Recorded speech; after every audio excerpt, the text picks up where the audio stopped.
নমস্কার, আপনারা দেখছেন KTV বাংলা হট সিটে হট টকের আরেকটি পর্ব নিয়ে আপনাদের সঙ্গে আমি শান্তনু। হট সিটে হট টকে আমরা ন্যাশনাল ইন্টারন্যাশনাল আমাদের রাজ্য বিভিন্ন গুরুত্বপূর্ণ টপিক আমরা আপনাদের সামনে প্রতিটি পর্বে তুলে ধরি। আজকে আমরা শুরু করছি বাংলাদেশ দিয়ে, কিন্তু আজকে ভুললে চলবে না, SIR নিয়ে গোটা দেশে কিন্তু আজ ইলেকশন কমিশনের খুব ইম্পর্টেন্ট প্রেস কনফারেন্স আছে বিকেলে। তার আপডেট আপনারা নিশ্চয়ই পেয়ে যাবেন, আমরা সেটা নিয়ে কথা বলবো পরে। গোটা দেশে কিন্তু SIR নিয়ে আজকে প্রেস কনফারেন্স করবে ইলেকশন কমিশন। কিন্তু তার আগে আমরা শুরু করব বাংলাদেশের একটি টপিক নিয়ে, তারপর একে একে আমরা বিহার ইলেকশনও থাকবে, আরও অনেক গুরুত্বপূর্ণ আলোচনা থাকবে।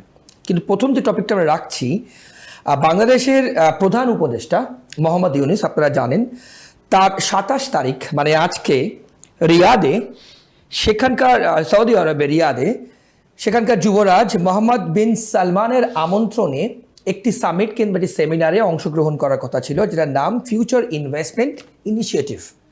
কিন্তু সেইখানে তার কিন্তু যাওয়া হয়নি। এখানে কি শেখ হাসিনার কোনো ছায়া কিংবা কোন কারণে সে গেল না? মোহাম্মদ ইউনূস ওখানে গেলেন না কিসের জন্য? এর রাজনৈতিক তাৎপর্য কী? অর্কপ্রভ সরকার আবার বাদিকে বসে আছেন। সব টপিকেই আমরা তার বিশ্লেষণ আপনারা শোনেন বিভিন্ন পর্বে, এবং আপনারা বাংলা থেকে শুরু করে বিহার পর্যন্ত এবং ইন্টারন্যাশনাল সব টপিক নিয়ে কিন্তু আমরা আপনাদের সামনে তুলে ধরি। অর্কদা, আপনাকে আজকের পর্বে স্বাগত। প্রথমেই যে টপিক আমরা তুললাম, মোহাম্মদ ইউনূস যে সৌদি আরবিয়াতে রিয়াদে গেলেন না, রাজনৈতিক গেলেন না। ওনার ঢাকাতে এখন পাকিস্তানের একজন উচ্চপদস্থ সেনাকর্তা আছেন, তার সঙ্গে ওনার বৈঠক হয়েছে। তার জাতীয় নিরাপত্তা উপদেষ্টা খলিলুর রহমানও ছিলেন। করাচি ঢাকা সরাসরি বিমান যোগাযোগ শুরু হতে চলেছে। বাংলাদেশ পাকিস্তান কাছাকাছি আসছে।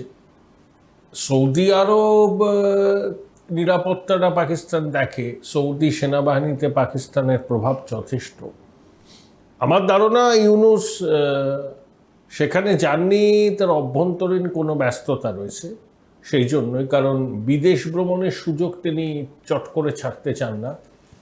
বিগত 1 বছরে তিনি কম করে 14 থেকে 15 বার সপার্ষদ বিদেশে গেছেন, ভ্রমণ করেছেন। কাজের কাজ তো কিছু করেননি, তার পক্ষে সম্ভব নয়। অত্যন্ত স্বার্থপর একজন ব্যক্তি, যিনি দেহত্যাগ না করলে পদত্যাগ করব না এটাতেই বিশ্বাস করেন, এবং বাংলাদেশকে একটা জঙ্গি দেশ, কাঙাল দেশে পরিণত করার পিছনে যার মুখ্য ভূমিকা, সেই ইউনূসকে নিয়ে যত কম আলোচনা করা যায় তত ভালো। একটা কথা বলি, ইউনূস অত্যন্ত গোঁড়া, জঙ্গি মতাদর্শে বিশ্বাসী, জঙ্গিদের নেতা, হিন্দু বিরোধী এবং ভারত বিরোধী। হ্যাঁ, তাই ইউনূসের আমলে বাংলাদেশে কি অবস্থা হয়েছে সেটা বাংলাদেশের মানুষই চান। বাংলাদেশের ধর্মনিরপেক্ষ মানুষ যারা যুদ্ধের প্রেরণাকে আঁকড়ে থাকেন, তারা ইউনূসের জমানায় বিপন্ন বোধ করছেন, এবং যত দিন যাবে এটা তত বাড়বে। এবং ইউনূসের সরকার একটা অদ্ভুত উদ্যোগ নিয়েছে, একটা ইসলামী মিলিশিয়া তৈরি করতে চাইছে। ইতিমধ্যে 8,500 যুবককে সরকারিভাবে অস্ত্র শিক্ষা দেওয়া হচ্ছে। কেন? বাংলাদেশে পুলিশ আছে, র্যাব আছে, সেনাবাহিনী আছে। তাহলে যুবকদের রিক্রুট করে তাদেরকে প্রকাশ্যে অস্ত্র শিক্ষা দেওয়া হচ্ছে কেন? আসলে জঙ্গি তৈরি করার কারখানা হয়েছে বাংলাদেশ। ইউনূসের অন্তর্বর্তী সরকার তাদের মদত দিচ্ছে। প্রায় 1 লক্ষ যুবককে এভাবে নিয়োগ করে অস্ত্র প্রশিক্ষণ দেয়া হবে, যাতে তারা উপমহাদেশে এবং বিশ্বে ইসলামী জিহাদ করতে পারে এবং ভারতবর্ষের বুকে নাশকতা করতে পারে। এটা কিন্তু ইউনূসের সরকারের পরিকল্পনা। কারণ এই সরকারকে সমর্থন যারা করছে তারা জঙ্গি জিহাদি এবং কট্টরপন্থী ইসলামের অনুসারী। তাই প্রকাশ্যে যখন প্রশিক্ষণ দেওয়া হচ্ছে, যুবকদের অস্ত্র শিক্ষা দেওয়া হচ্ছে, তখন এটাই ধারণা করা সঙ্গত হবে যে জঙ্গি তৈরির কারখানা হচ্ছে বাংলাদেশে, এবং সেই জঙ্গিদের বাংলাদেশ থেকে ভারতে এক্সপোর্ট করা হবে। এই যখন আবহ, তখন এই পাকিস্তান সেনাবাহিনীর এক উচ্চপদস্থ কর্তার ঢাকা সফর বিষয়টাকে অন্য মাত্রা। এখানে কি শেখ হাসিনার কোনো ছায়া আছে এই না যাওয়ার পেছনে? আমার মনে হয় ইউনূস নিজে কোনো কারণে পাকিস্তানের সেনাপ্রধানের এই সেনাবাহিনীর উচ্চপদস্থ কর্তার সঙ্গে বৈঠক, অভ্যন্তরীণ বিষয় এইসব নিয়েই ব্যস্ত, সেই জন্য যেতে পারেননি। শেখ হাসিনার ছায়া, ওখানে শেখ হাসিনাকে আওয়ামী লীগের সমর্থকরা বিক্ষোভ টিক্ষোভ দেখাতে পারে, সে যেখানেই ও গেছে সেখানেই বিক্ষোভ হয়েছে, এটা নতুন কিছু নয়। সম্ভবত অন্য কোনো কারণে ইউনূস এই সফরটা এড়িয়ে গেছেন। বেশ, এর সঙ্গে আরও একটা গুরুত্বপূর্ণ তথ্য আপনাদেরকে জানিয়ে রাখবো। বাংলাদেশে যে টপিক নিয়ে অর্কদা কথা বলছিলেন, বাংলাদেশে গান মানে বন্দুক উঁচিয়ে ইসকনের বিরুদ্ধে মিছিল হয়েছে, এবং সেই মিছিল কারা করলো অর্কদা? ওখানে তৌহিদি জনতা আছে যারা হিন্দু বিরোধী, ইসকন বিরোধী। সম্ভবত চাঁপাই নবাবগঞ্জে এটা হয়েছে। খুব অ্যালার্মিং, চিন্ময় প্রভু এখনো জেলে আছেন। ইসকনের ভক্তরা যে কণ্ঠীর মালা পড়েন, মুজাহিদুল ইসলাম চৌধুরী ও সে যাই হোক, এসব জঙ্গি দেখা জেহাদি, যাচ্ছে এরকম গান উঁচিয়ে মানে বন্দুক উঁচিয়ে জঙ্গি জেহাদি, সাংঘাতিক ছবি। জঙ্গি জেহাদি, এরা সব জঙ্গি জেহাদি। ইউনূস তো জঙ্গি তৈরির কারখানা করেছেন বাংলাদেশে, মিথ্যাবাদী, প্রতারক, ভণ্ড। ইউনূস একটা দুরাত্মা, আর ওর সঙ্গী সাথীরাও দুরাত্মা, ভারত বিরোধী, জঙ্গিবাদের সমর্থক। আমি এতে অবাক কিছু হই না। বাংলাদেশকে হিন্দু শূন্য করার পরিকল্পনা করেছে ইউনূস। না, এই মিছিল কি সেখানে যেহেতু হিন্দুরা সংখ্যালঘু, তাদেরকে ভয় দেখানো কিংবা তাদেরকে দমন করে রাখা? ভয় দেখানো, ধর্ম পরিবর্তন করানো, ভয় দেখানো, এটাই তো হচ্ছে পড়োশী বাংলাদেশ। সেখানে হিন্দুরা দ্বিতীয় শ্রেণীর নাগরিক। বেশ, এবার যে পরের টপিকে আসবো, আপনারা জানেন এশিয়ান সামিট কুয়ালালামপুরে হয়েছে এবং সেখানে কিন্তু ডোনাল্ড ট্রাম্পকে আছেন। আবার সেখানেই নরেন্দ্র মোদী অর্থাৎ প্রধানমন্ত্রী ভারতের, তিনি কিন্তু যাননি, সশরীরে যাননি, তিনি ভার্চুয়ালি কিন্তু সেখানে উপস্থিত ছিলেন।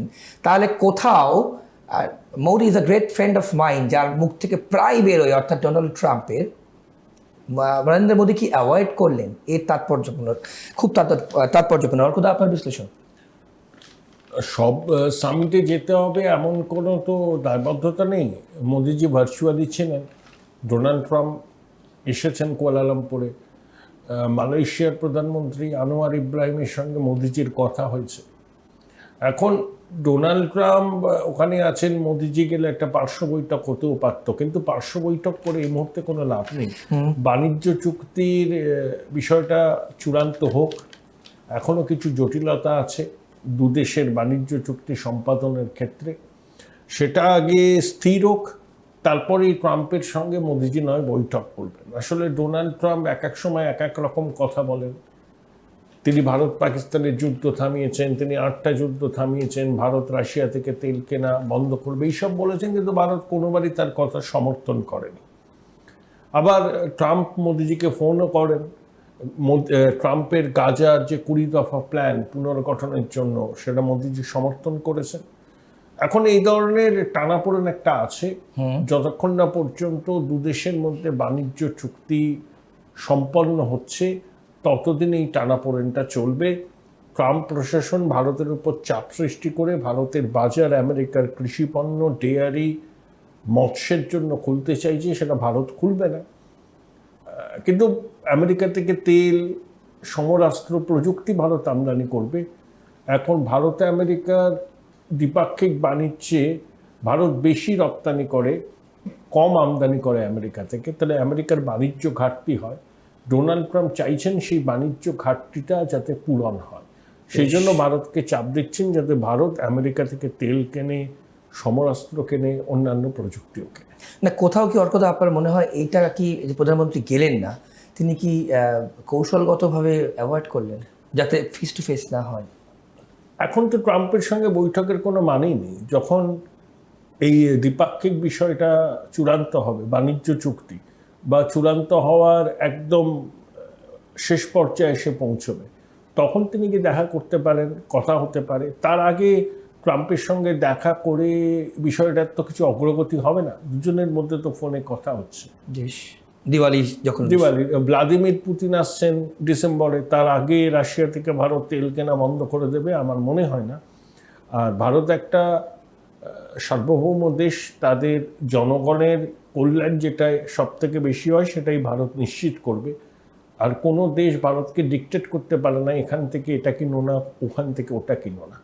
আমাদের মানুষের চাহিদা যাতে পূরণ হয় এবং তাদের ঘাড়ে মুদ্রাস্ফীতির বোঝা যাতে না চাপে, সেটা নিশ্চিত করা ভারতের দায়িত্ব। বেশ, অর্থাৎ আমরা বিরতি নেব। বিরতির পর যখন ফিরে আসবো, বিহারে কিন্তু ভোটের দিকে তাকিয়ে কিন্তু প্রত্যেকেই, অর্থাৎ এনডিএ একদিকে, অন্যদিকে মহাগঠবন্ধন, কোন দিকে যাচ্ছে, কোন দিকে হাওয়া, কার অ্যাডভান্টেজ, এবং তার সঙ্গে আমাদের গোটা দেশবাসীর আজকে নজর এসআইআর নিয়ে কিন্তু প্রেস কনফারেন্স করবে নির্বাচন কমিশন। তাহলে কি এসআইআর শুরু হয়ে গেল এই রাজ্যে সহ গোটা দেশে যেখানে যেখানে ভোট হবে, এদিকেও কিন্তু আমাদের নজর থাকবে এবং এ নিয়ে আলোচনা থাকবে। আমরা বিরতির পর ফিরে আসছি। হট সিটে হট টকে কোথাও যাবেন না, সঙ্গে থাকবে।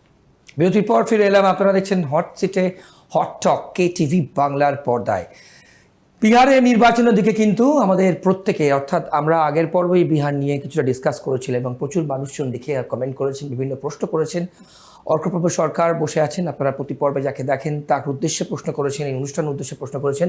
আমরা সেটা নিয়ে কথা বলবো। একদিকে ন্যাশনাল ডেমোক্রেটিক অ্যালায়েন্স NDA, অন্যদিকে মহাগঠবন্ধন। আপনারা জানেন তেজস্বী যাদবকে ইতিমধ্যে মুখ্যমন্ত্রী পদপ্রার্থী, মুখ্যমন্ত্রী মুখ হিসেবে কিন্তু প্রজেক্ট করেছে মহাগঠবন্ধন, এবং তাদের প্রশ্ন, NDA-র মুখ্যমন্ত্রী পদপ্রার্থী মুখ কোথায়? অর্কদা, এনডিএ মুখ্যমন্ত্রী পদপ্রার্থীর মুখ তো নতুন করে ঘোষণা নেই। নীতিশ কুমার তখন মুখ্যমন্ত্রী আছেন, তার নেতৃত্বেই যখন লড়া হচ্ছে, ভোটে যদি এনডিএ ক্ষমতায় আসেন নীতিশ কুমারই মুখ্যমন্ত্রী হবেন। এই বিষয় নিয়ে আর কোনো জল্পনা কল্পনা থাকার কথা না। বেশ, ওকে। বিহারে এই মুহূর্তে দাঁড়িয়ে আপনার প্রেডিকশন অর্কদা, আমরা যদিও আগের পর্বে এনডিএ জিতবে, অ্যাডভান্টেজ এনডিএ আপনি বলছেন থেকে বেশি আসন পেয়ে জিতবে। বিজেপি সিঙ্গেল লার্জেস্ট পার্টি হিসেবে আত্মপ্রকাশ করবে। জেডিইউ এর ফল আগের থেকে ভালো হবে। ওকে, তাহলে প্রশান্ত কিশোর ওখানে খুব একটা ইম্প্যাক্ট ফেলতে কিন্তু পারবে বলে আপনার মনে হয়? ভোট কাটবে, 3 থেকে 5টা আসন পাবে ম্যাক্সিমাম আউট অফ 240 ওরকম। আচ্ছা, ওকে। সেক্ষেত্রে আপনি বলছেন NDA এবং মহাগঠবন্ধনের মধ্যে NDA-রই পাল্লা ভারী এবং অ্যাডভান্টেজ NDA। ওকে, এবার যদি আমরা SIR নিয়ে আসি, SIR কিন্তু গোটা দেশে কি আজকে খুব ইম্পর্টেন্ট প্রেস কনফারেন্স করবে ইলেকশন কমিশন অর্কদা? হ্যাঁ, SIR তো চালু হবে, সারা ভারতবর্ষেই হবে, ধাপে ধাপে হবে। 2024-এর যে রাজ্যের নির্বাচন সেখানে আগেই হবে, বিশেষ করে পশ্চিমবঙ্গ, তামিলনাড়ু, কেরল, পন্ডিচেরি। আসাম বলছে আগে NRC হওয়ার পর ওখানে হোক SIR। সেই বিষয়টা কমিশন কিভাবে দেখে সেটা তার বিষয়। নভেম্বর মাস থেকেই SIR শুরু হয়ে যাবে, কমিশনের নির্দেশিকা বেরোবে, কোন কোন নথি রাখতে হবে ইত্যাদি ইত্যাদি। এবং BLOরা বাড়ি বাড়ি যাবেন, এনুমারেশন ফর্ম ফিল আপ করা হবে। পশ্চিমবঙ্গে 2002 সালে শেষবার SIR হয়েছিল, তার 23 বছর বাদে আবার হচ্ছে। তো 2002 সালে তালিকায় যাদের নাম ছিল তাদের 2026-এ SIR-এর সময় কোনো নথি দেখাতে হবে না। আধার কার্ডের জেরক্স তারা রাখতে পারেন, ছবি লাগবে হয়তো। মানে 2002-এ যাদের নাম ছিল তাদের পরিবারের সদস্যদেরও কোনো চিন্তার কারণ নেই, কারণ তাদের পরিবারের কারোর নাম যদি 2002-এর তালিকায় থাকে, তারা ওই 12টা নথির মধ্যে একটা জমা দিলেই হবে। আধার কার্ডটা জমা দিতে হবে, কিন্তু আধার কার্ডের সঙ্গে আরও 11টা নথির মধ্যে যে কোনো একটা নথি জমা দিতে হবে। বেশ, সই করতে হবে BLOদের সামনে। এটা সহজ ব্যাপার, এতে কারোর কোনো চিন্তার বিষয় নেই। কারোর যদি কোনো ডকুমেন্টস নাও থাকে, সময় পাবেন ডকুমেন্ট জোগাড় করতে। যারা এই সময় থাকতে পারবেন না, তারা অনলাইনে আবেদন করতে পারবে। ব্যাপারটার মধ্যে জটিলতা কিছু নেই। নির্ভুল ভোটার তালিকা তৈরি করা কমিশনের দায়িত্ব। কমিশন সাংবিধানিক প্রতিষ্ঠান, নির্ভুল ভোটার তালিকাকে সামনে রেখেই নির্বাচন হোক, সেটা যে কোনো মানুষ চাইবেন। সেই লক্ষ্যেই SIR করা হচ্ছে। ত্রুটি বিচ্যুতি হতে পারে, এত বড় কর্মযোগ্য, হ্যাঁ, ত্রুটি বিচ্যুতি হলে সেটাকে চিহ্নিত করার দায়িত্ব সাধারণ মানুষ এবং রাজনৈতিক দলের। কিন্তু SIR একটা রুটিন প্রক্রিয়া, অতীতেও হয়েছে, এখনও হচ্ছে, ভবিষ্যতেও হবে। সেই প্রক্রিয়া যাতে সুষ্ঠুভাবে হয়, সবাই সেটাকে নিশ্চিত করার উদ্যোগ নিতে হবে। সবাইকে এই উদ্যোগের সমর্থন জানানো উচিত, কারণ ভোটার তালিকা যাতে নির্ভুল হয়, সেই নির্ভুল ভোটার তালিকায় সামনে রেখে নির্বাচন হয়, এটা নিশ্চিত করা কমিশনের দায়িত্ব। অর্থাৎ আমার এখানে যে প্রশ্নটা থাকবে যে সময়টা আছে, এই সময়ের মধ্যে যদি আমরা বিভিন্ন রাজ্যের দিকে যেখানে এখানে ভোট আপনি বললেন, এই সময়ের মধ্যে কি এত বড় একটা কর্মকাণ্ড করা সম্ভব, নির্ভুলভাবে করা সম্ভব? আগের বারও হয়েছিল এরকম টাইম ফ্রেমে, 1 মাস, এবারও তাই হবে। পুরো প্রক্রিয়াটা সম্পন্ন হবে ওই ফেব্রুয়ারির গোড়ায়, তখন পূর্ণাঙ্গ তালিকা বেরোবে, তারপরে কমিশন নির্বাচনের নির্ঘণ্ট ঘোষণা। মানে পূর্ণাঙ্গ তালিকা বেরোনোর পর অবশ্যই এসআইআর হয়েই ভোট হবে, তার আগে সব রাজ্যেই তাই, এসআইআর হওয়ার পরে ভোট হবে। ওকে, বেশ সরকারদা, অনেক ধন্যবাদ আপনার সময়ের জন্য।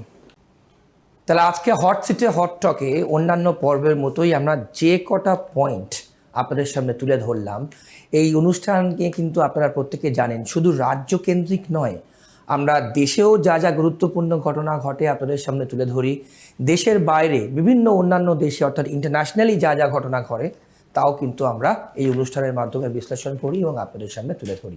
তাহলে আজকে আমাদের প্রত্যেকের নজর যেদিকে, নির্বাচন কমিশন প্রেস কনফারেন্সে কী বলে, এসআইআর নিয়ে কিন্তু প্রত্যেকে আমরা অপেক্ষা করে আছি। আপনারা যখন এই অনুষ্ঠান দেখবেন, যখন সম্প্রচারিত হবে, তখন ইতিমধ্যে ইলেকশন কমিশন কিন্তু প্রেস কনফারেন্স করে তাদের যা যা স্টেটমেন্ট এবং যা যা বলার বলে দেবেন, এবং এসআইআর কী এবং এসআইআর কেন করা হয় সেটা নিয়েও কিন্তু আমরা আলোচনা করলাম, আপনাদের সামনে তুলে ধরলাম। আরও একবার আপনাদের জানিয়ে দিই, এসআইআর স্পেশাল ইন্টেন্সিভ রিভিশন 2002-এর পর কিন্তু আবার করা হচ্ছে। যে যে রাজ্যে ভোট আছে সে সমস্ত রাজ্যে হবে। এসআইআর করার পর নির্ভুল ভোটার তালিকা প্রকাশ করার পর, যেটা ফেব্রুয়ারি হয়ে যাবে করতে করতে অ্যাপ্রক্সিমেটলি, তারপর কিন্তু ভোট হবে বিভিন্ন রাজ্যে, এই রাজ্যে নিয়েও যেখানে যেখানে ভোট আছে। এসআইআর করার একটাই ইন্টেনশন, সেটা কি, ত্রুটিমুক্ত, অর্থাৎ যে সমস্ত মৃত ভোটার, এছাড়াও যারা যারা অনুপ্রবেশকারী বলে বিরোধীরা বলছেন, যারা যারা 2002 সালে ভোট দিয়েছেন তাদের কিন্তু নাম থাকবে, এবং তারা সত্ত্বেও যা যা 11টা এভিডেন্স দিয়েছে অর্থাৎ ডকুমেন্ট হিসেবে বলে দিয়েছে, সেগুলো যদি আপনারা জমা দেন বিএলওরা যারা যাবে ফর্ম ফিল আপ করতে, আপনার কিন্তু কোনো চিন্তা নেই। অর্থাৎ এই ত্রুটিমুক্ত ভোটার তালিকা তৈরি করাই কিন্তু এসআইআরের প্রধান এবং একমাত্র মোটিভ ইলেকশন কমিশনের। সেদিকে আমাদের নজর থাকবে যে তারা আজকে কি আপডেট দেয় সে বিষয়ে আপনারা জানবেন। এছাড়াও বাংলাদেশে এখন টামাটাল পরিস্থিতি, আপনারা প্রত্যেকে জানেন। মোহাম্মদ ইউনূস সেখানকার প্রধান উপদেষ্টা, তার রিয়াদে যাওয়ার কথা ছিল ফিউচার ইনভেস্টমেন্ট ইনিশিয়েটিভ বলে একটা সেমিনারে অংশগ্রহণ করতে। কেন তাকে ইনভাইট করেছিল সৌদির যুবরাজ মোহাম্মদ বিন সালমান, কিন্তু সেখানে কিন্তু তিনি যাননি। এর পেছনে রাজনৈতিক কী কারণ থাকতে পারে, কেন তিনি গেলেন না? এখানে কি শেখ হাসিনার কোনো ছায়া দেখতে পাচ্ছেন? এই নিয়ে কিন্তু আমরা আপনাদের সামনে তুলে ধরলাম, বিস্তারিতভাবে আলোচনা করলাম। এবং সবথেকে কনসার্নিং যেটা, বাংলাদেশে এই নিয়ে অনেক আমরা এপিসোড করেছি আগে, সেখানে কিন্তু সংখ্যালঘু হিন্দুরা, আপনারা প্রত্যেকে জানেন, কিন্তু সেইখানে দেখুন বন্দুক উঁচিয়ে ইসকনের বিরুদ্ধে মিছিল করা হচ্ছে। কেন করছে? কারা করছে? জিহাদিরা করছে। তাহলে সেখানে হিন্দুদের কি ভয় দেখানোর আরও একটা ট্যাকটিক্স, দমিয়ে রাখার আরও একটা পথ অবলম্বন করা হচ্ছে, এরকম বন্দুক উঁচিয়ে। এবং যে মুজাহিদুল ইসলাম চৌধুরী, তাকে দেখা যাচ্ছে একদম সে এই মিছিলে নেতৃত্ব দিচ্ছে, এবং এরকম কিন্তু করা হচ্ছে। কেন হচ্ছে, আফটার ইম্প্যাক্ট কি, এই নিয়ে আমরা ডিসকাস করলাম। এবং সব থেকে ইম্পর্ট্যান্ট, আবারও ডোনাল্ড ট্রাম্প এবং নরেন্দ্র মোদী কিন্তু সামনাসামনি হলো না। এশিয়ান সামিট কুয়ালালামপুরে হচ্ছে, সেখানে ভারতবর্ষের প্রধানমন্ত্রী ভার্চুয়ালি তিনি তার স্টেটমেন্ট অত বক্তৃতা দিয়েছেন, এবং সেখানে কিন্তু ডোনাল্ড ট্রাম্প গেছিলেন। তাহলে Modi is a good friend of mind. বিভিন্ন সময় বিভিন্ন রকমভাবে বিভিন্ন জায়গায় বিভিন্ন যে কথা তিনি বলেন, কিন্তু এখানেও কিন্তু কৌশলগত কারণে কি নরেন্দ্র মোদী তাকে অ্যাভয়েড করলেন, এটা নিয়ে কি তাৎপর্য থাকতে পারে, তাও কিন্তু আমরা আপনাদের সামনে আজকের আলোচনায় তুলে ধরলাম। হটসিটা হট টক আজকের পর্ব এ পর্যন্তই। অনেকগুলো টপিক রাখলাম আপনাদের, এবং তার সাথে বিহারও রেখেছি, বলতে ভুলে গেছিলাম। বিহারও কিন্তু কোন দিকে অ্যাডভান্টেজ, কি ন্যাশনাল ডেমোক্রেটিক অ্যালায়েন্স, মুখ্যমন্ত্রী পদপ্রার্থী কে হবে, এবং সিঙ্গেল লার্জেস্ট পার্টি হিসেবে কারা আসতে পারে, অ্যাডভান্টেজ এনডিএ কি, এ নিয়েও কিন্তু আমরা আপনাদের সামনে আলোচনা করলাম। মহাগঠবন্ধন আর এনডিএ, জোর লড়াই হবে, কিন্তু অ্যাডভান্টেজ কার, আমরা আপনাদের সামনে তুলে ধরলাম। আজকে পর্ব এ পর্যন্তই। আর অন্যান্য সব খবরের জন্য আপনাদের চোখ থাকুক কেটিভি বাংলার পর্দায়। নমস্কার, ভালো থাকবেন।